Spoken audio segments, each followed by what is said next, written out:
Кыргызстанда дагы 488 адамдан коронавирус аныкталды. Бүгүн 13-июлга карата 488 адамдын анализинен коронавирус инфекциясы аныкталды. Бул тууралуу эртең мененки онлайн маалымат жыйынында коомдук саламаттыкты сактоо башкармалыгынын башчысы Айнура Акматова билдирди. Анын айтымында Кыргызстанда коронавирус жуктургандардын жалпы саны 11117 адамга жетти.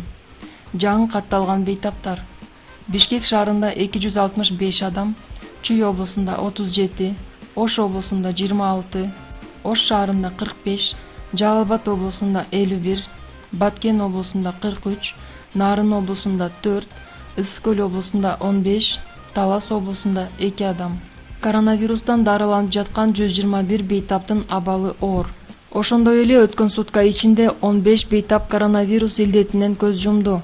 Март айынан баштап жалпы саны 147 адамга жетти.